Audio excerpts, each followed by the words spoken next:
नमस्कार साथियों। मैं आशा करता हूँ कि सब अच्छे होंगे। आप अगर तैयारी कर रहे हैं यूपीएससी 2025 के लिए, तो अब इस समय जो समय है उसको यूटिलाइज कैसे करें। जैसे आपको ज्ञात है कि मई में एग्जाम है 2025 में प्रीलिम्स का, और इसके आधार पर आप किस प्रकार से जो अपना रथ है वो धीरे धीरे प्रीलिम्स की तरफ मोड़ना चाहिए आपको, या लास्ट ईयर के ट्रेंड को देखते हुए हम अपनी जो तैयारी है उसकी स्ट्रेटेजी कैसे बनाएं। इन सारे विषयों पर डिस्कशन करेंगे, लास्ट ईयर के ट्रेंड को समझेंगे और साथ में उसका जो कोर एरिया है उन पे हम डिस्कशन करने का प्रयास करेंगे। यदि आप यूपीएससी 2025 की तैयारी कर रहे हैं तो अब आपके पास जो समय बचा हुआ है, लगभग मान के चलें कि मई में एग्जाम है, अक्टूबर जा ही चुका है, और मई में एग्जाम तो मई को भी निकाल दो क्योंकि वो रिवीजन और प्रैक्टिस करने का टाइम रहेगा। तो 4 महीने आप मान के चलें कि अपने 25 के हैं, और ये 2 महीने हमारे मान के चलिएगा आपके सामने देखा जाए तो ये 24 के हैं।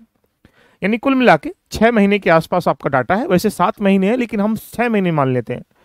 अभी 6 महीने में देखो, अगर देखा जाए तो सबसे पहले नीड ये है कि लगभग 5 से 6 महीने ही चाहिए हमें, एक प्रकार से कह सकते हैं कि प्रीलिम्स की तैयारी करने के लिए। क्योंकि प्रीलिम्स आप जानते हैं कि एक डिफिकल्ट टास्क है, उसको रेडी करने के लिए हमें सारे उस एरिया से गुजरना पड़ता है जो एग्जाम की फुलफिल तरीके से डिमांड है।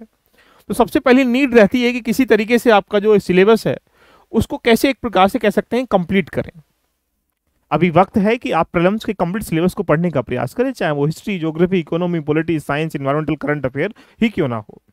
दूसरा पॉइंट होता है कि उसके बाद जैसे आप आगे बढ़ेंगे तो जैसे ही आप 1-2 महीने डिले कर लेते हैं या 1-2 महीने पढ़ लेते हैं कंप्लीट सिलेबस को, तो 2 महीने 3 महीने के बाद आप डिपेंड होगी कि आप वो जो फोकस एरिया है, जो जिसको कोर एरिया कह सकते हैं, उस पर कमांड कैसे करें। यानी कुल मिला के जैसे आपने पॉलिटी को पढ़ेंगे तो पॉलिटी का एक कंप्लीट 100% सिलेबस क्या है उसको एक बार पढ़ना पड़ेगा, 2 बार पढ़ना पड़ेगा, उसमें से उस एरिया को डिफाइन करना पड़ेगा जो एग्जाम में मल्टीपल टाइम पूछा जाता है, जिसके बारे में आज डिस्कशन में करूंगा। तीसरा पॉइंट है कि उसके बाद आपका रिवीजन क्या है, यानी आपके पास उसके रिसोर्स क्या है रिवीजन करने के, या उसे पढ़ने के रिसोर्स क्या है, किसी कोचिंग के माध्यम से, किसी बुक्स के माध्यम से, या किसी नोट्स के माध्यम से आप उसको रेडी कर पाएंगे। प्रीलिम्स क्वालिफाई करना है डिफिकल्ट टास्क है, क्योंकि यूपीएससी का मेंस बिल्कुल as it is subject wise देखा जाए, जो भी टॉपिक है वहां से वही क्वेश्चन पूछे जाते हैं। अगर बात करेंगे लास्ट मोमेंट, तो वो स्ट्रेटेजी होती है। अगर चारों चीजें आप अच्छे से कर पाते हैं तो आप ये मान के चलें कि प्रीलिम्स क्वालिफाई आसानी से आप कर पाएंगे। क्योंकि इसके पीछे वजह क्या है, यूपीएससी में अगर 100 क्वेश्चन जीएस का आता है तो आपसे अपेक्षा ये की जाती है कि आप लगभग 50 नीचे ही क्वेश्चन सही कर ले, 50 के आसपास सही कर ले, यानी उससे ऊपर की अपेक्षा भी नहीं की जाती है। इसकी वजह क्या है, तो आपका टारगेट क्या है मई में। यदि आप चाहते हैं हमारे साथ जुड़ना तो सभी लोग कमेंट बॉक्स में एक बार कमेंट करके मुझे बताइएगा कि मैं आपके लिए नवंबर से एक प्रोग्राम डिजाइन कर रहे हैं। उस प्रोग्राम डिजाइन में देखा जाए तो हमारा मेन टारगेट है कि हम यहाँ पर आपके 100 स्टूडेंट को टारगेट करेंगे, और 100 स्टूडेंट का टारगेट करने का मतलब है कि उन्हीं के पीछे हम लोग यहाँ पर ये टारगेट रहेगा कि जीएस में उनके लिए काम किया जाएगा, सीसेट में उनके लिए काम किया जाएगा। यानी ये प्रोग्राम अलग होगा, ये प्रोग्राम अलग होगा, दोनों को मिलाकर प्रोग्राम भी एक प्रकार शामिल कर सकते हैं। और तीसरा जो पॉइंट है, यदि आपको प्रीलिम्स क्वालिफाई करना है तो एक स्पेशल तरीके से इन 3 चीजों के पीछे कार्य करना पड़ेगा। एक तो जीएस पे काम करना पड़ेगा, सीसेट पे काम करना पड़ेगा, और साथ में आपको टेस्ट सीरीज पे काम करना पड़ेगा। ये जब काम अच्छे से कर लेंगे तो उतना ही अच्छा आपका रिवीजन होगा, उतना ही अच्छी आपकी प्रैक्टिस होगी। यदि आप चाहते हैं कि इस 100 बच्चों के स्टूडेंट में आपको शामिल होना, इसको मैं नवंबर से, यानी कह सकते हैं कि आफ्टर दीपावली हम लोग इसको डिजाइन कर रहे हैं, ये स्टार्ट करने का सोच रहे हैं। लॉन्च अभी 25 तारीख के आसपास हम लोग इसको कर देंगे। यदि आप चाहते हैं कि हाँ 101% मुझे यूपीएससी ही देना है 2025 का, आपका कोई टारगेट नहीं है, तो डेडिकेटेड स्टूडेंट हमारे साथ जुड़कर इसमें प्रीलिम्स के लिए एक प्रकार से जीएस या सीसेट और टेस्ट सीरीज में शामिल होकर अपनी जर्नी को एक स्मूथ तरीके से आगे लेते हुए लेके चलेंगे, और साथ में देखा जाए तो आप उसको प्रीलिम्स क्वालिफाई करने की भूमिका में आप आ पाएंगे। तो यानी अगर आप चाहते हैं तो कमेंट बॉक्स में एक प्रकार से कमेंट करिएगा यस लिख के। दूसरा, आपके पास एक लिंक दे रखा है टेलीग्राम का, उसको भी ज्वाइन कर लें। तीसरा, मैंने यहाँ पर एक व्हाट्सअप ग्रुप दे रखा है यूपीएससी 25 वाले बच्चों के लिए, उसको ज्वाइन कर लीजिएगा। जैसे ही सूचना होगी तो उसको एक दिन के लिए मैं सिर्फ 100 स्टूडेंट के लिए प्रोग्राम में लॉन्च करूंगा, उसके बाद ये ऑटोमेटिकली बंद हो जाएगा। चलिए आगे हम लोग बात कर लेते हैं। देखिएगा, जैसा कि आपको ज्ञात है कि प्रीलिम्स क्वालिफाई करना एक डिफिकल्ट टास्क क्यों है, इसका एक आधार आप यहां से देख सकते हैं। 2020 में और 2023 में 24 के बच्चे दिखा दूंगा, लगभग अप्रोक्स देखा जाए 10 लाख बच्चों के आसपास बच्चे फॉर्म भरते हैं। प्रीलिम्स में क्वालिफाई करने वाले बच्चे सिर्फ वो कितने 10,000 होते हैं। अगर 10 लाख का 1% निकालेंगे तो ये मान के चलें कि यहाँ पर 10,000 के आसपास होता है। यानी 1% बच्चे ही क्या होते हैं, प्रीलिम्स क्वालिफाई करते हैं। इसका मतलब 99% जो बच्चे हैं वो रिजेक्ट हो चुके हैं, कहाँ पर एक प्रकार से कह सकते हैं, प्रीलिम्स में ही। अच्छा ठीक है। इसके अलावा अगर देखेंगे तो यहाँ प्रीलिम्स क्वालिफाई करने के बाद मेंस 2100 बच्चे पास किए थे, 796 वैकेंसी थी, यानी कुल मिला के कह सकते हैं कि 2100। अगर मैं 10 लाख से इसकी कंपेयर कराऊंगा तो आप ये सोच सकते हैं कितना परसेंटेज निकल के आएगा। यही कहानी 2023 में देखेंगे तो लगभग 13 लाख अप्रोक्स बच्चे इन्होंने पार्टिसिपेट किए, फॉर्म भरा, और यहाँ पर 14,000 बच्चों के आसपास अगर देखा जाए तो लगभग वो ही निकल के आ रहा है 1% के आसपास। तो यानी आप ये देख पा रहे होंगे प्रीलिम्स का फॉर्म भरने वाले और प्रीलिम्स क्वालिफाई करने वालों का मतलब एक जो रेशियो है वो 99:1 होता है, यानी कुल मिला कह सकते हैं कि 99% बच्चे जो हैं बाहर हो जाते हैं। इसलिए क्या है, प्रीलिम्स भी एक अपने आप में डेडिकेट एग्जाम है।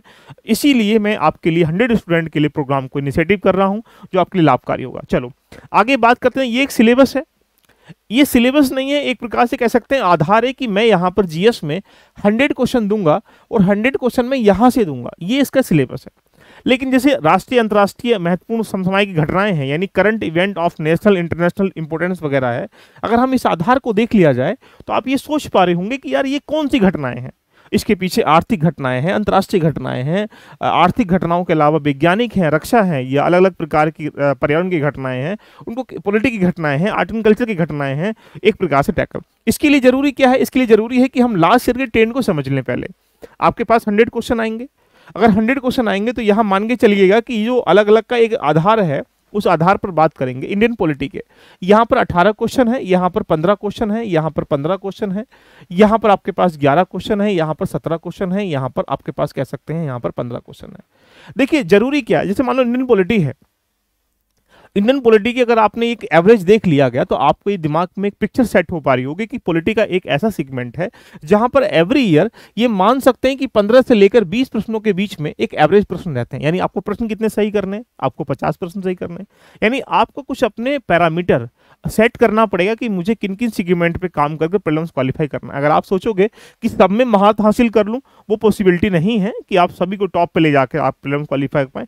प्रीलिम्स क्वालिफाई करने के लिए कुछ टेक्निक्स होती हैं जिसके बारे में बताने का प्रयास कर रहा हूं कि जैसे पॉलिटी के 18 क्वेश्चन है, यहां पर 15 क्वेश्चन है, यहां पर 15 क्वेश्चन है, यहां पर 11 क्वेश्चन है, यहां पर 17 क्वेश्चन है, यहां पर 15 क्वेश्चन। यानी अब आपके सामने देखो, मैं सारी बात नहीं करूंगा, मैं इसकी बात कर रहा हूं।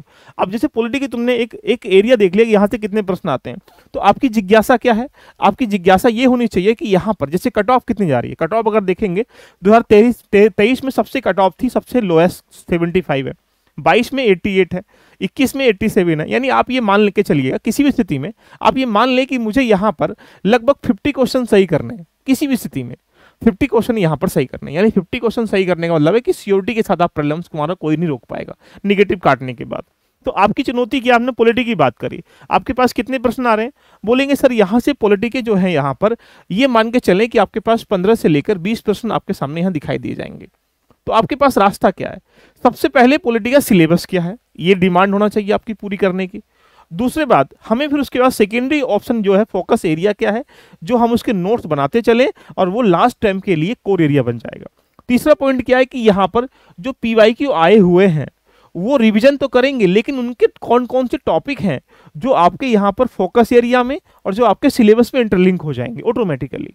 और तीसरा पॉइंट क्या बन जाता है कि जो पॉलिटी है इसमें जो आपकी एक्यूरेसी है वो कितनी होनी चाहिए, 90% से ऊपर होनी चाहिए। इसका मतलब अगर 20 क्वेश्चन आएंगे तो 18 सही होने चाहिए। क्यों? क्योंकि 50 में से 18 क्वेश्चन तो वो सही हो जाएंगे। बच्चे कितने, 32 क्वेश्चन, 32 में पूरा जीएस पड़ा हुआ है, करंट अफेयर भी लगा हुआ है। तो आपकी स्ट्रेटेजी क्या है कि मुझे एक ऐसा एरिया चूज करना पड़ेगा। तो आपको कम से कम 4 से 5 एरिया चूज करने पड़ेंगे कि जिसमें आपका बहुत अच्छी तरीके से दिमाग भी लगता है पढ़ाई करने में और आप उसको अच्छे से टैकल करके दिमाग में स्टोर भी कर सकते हैं। जैसे मैं पॉलिटी की बात कर रहा था, ऐसे पहले सिलेबस पूरा कमांड करना है, फोकस एरिया करना है, PY को इंटरलिंक करना है और उन टॉपिकों को किस प्रकार से एक्यूरेसी से लिंक करना है। तो इसमें क्या हो जाएगा, करंट अफेयर भी लिंक हो जाएगा। तो अगर एक सब्जेक्ट के प्रति आप इतनी स्ट्रेटेजी फॉलो करते हो तो आपका रास्ता क्या है कि आप आराम से प्रीलिम्स की तरफ मूव होना स्टार्टिंग कर जाएंगे। ये सबसे बेस्ट टाइम आ चुका है कि नवंबर से लेकर अब अपनी तैयारी को प्रीलिम्स की तरफ को थोड़ा अपना रथ मोड़ दीजिएगा। ये काफी इंपॉर्टेंट चीजें बन जाएंगे यदि आप 25 का एग्जाम दे रहे हैं तो। दूसरा पॉइंट बनता है कि देखो मैंने क्या किया, मैंने इस पॉलिटी के एक सिलेबस को डिफाइन कर दिया कि कहाँ कहाँ से कैसे कैसे प्रश्न आते हैं। उसके लगभग देखा जाए लगभग 8-10 खंड होते हैं। उन खंडों में पहले प्रेम्बिल है, कॉन्स्टिट्यूशनल फ्रेमवर्क है। इसमें क्या क्या होगा, जो टर्म ऑफ प्रेम्बिल क्या होता है, 42 अमेंडमेंट है, स्वर्ण सिंह समिति है, या बाकी बैकग्राउंड है हमारे पास ड्राफ्टिंग वगैरह कमेटी या कॉन्स्टिट्यूशनल स्कीम्स वगैरह है। सेकंड नंबर पे यूटी एंड टेरिटरी है, सिटीजनशिप है, नेक्स्ट पे फंड राइट्स है देखिएगा, उसके बाद ड्यूटीज वगैरह है, डीपीएसपी है, यूनियन गवर्नमेंट है। इन गवर्नमेंट में सारा पार्ट निकल के यहाँ से आ जाएगा।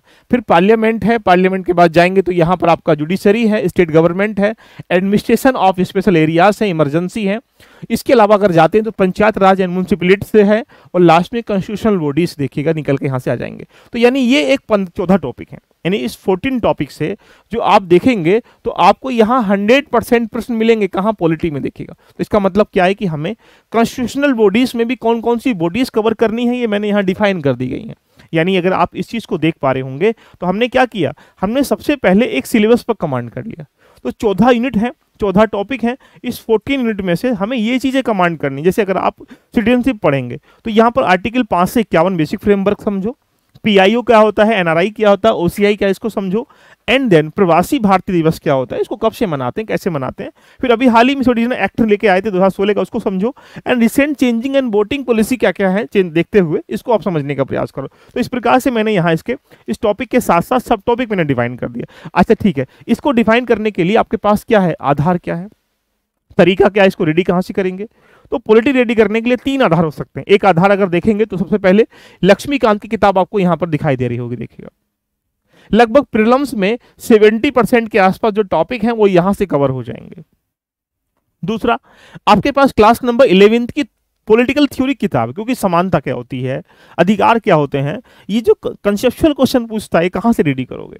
तो क्लास नंबर 11th की जो एनसीईआरटी किताब है उसके कुछ सम टॉपिक यहां आपको डिफाइन करने पड़ेंगे।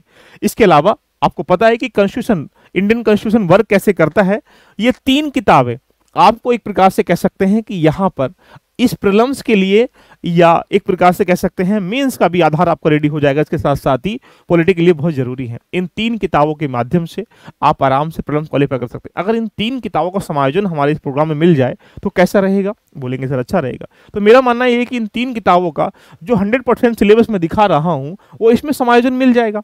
अच्छा, बात करते हैं कि इसके बाद अगर हम लोग देखें कि हमारा ट्रेंड क्या है। अगर हम पॉलिटी के प्रश्नों को ट्रेंड के आधार पर देखें तो मैंने आपके सामने यहाँ पर डिफाइन कर दिया गया ट्रेंड। आपको तैयारी करने के लिए एक एक सब्जेक्ट पे डिफरेंट अपनी स्ट्रेटेजी फॉलो करनी पड़ेगी। जरूरी नहीं कि पॉलिटी में जो स्ट्रेटेजी फॉलो कर रहे हो वो ज्योग्राफी में भी काम आ जाएगी, आप उसको अलग फॉलो करना पड़ेगा।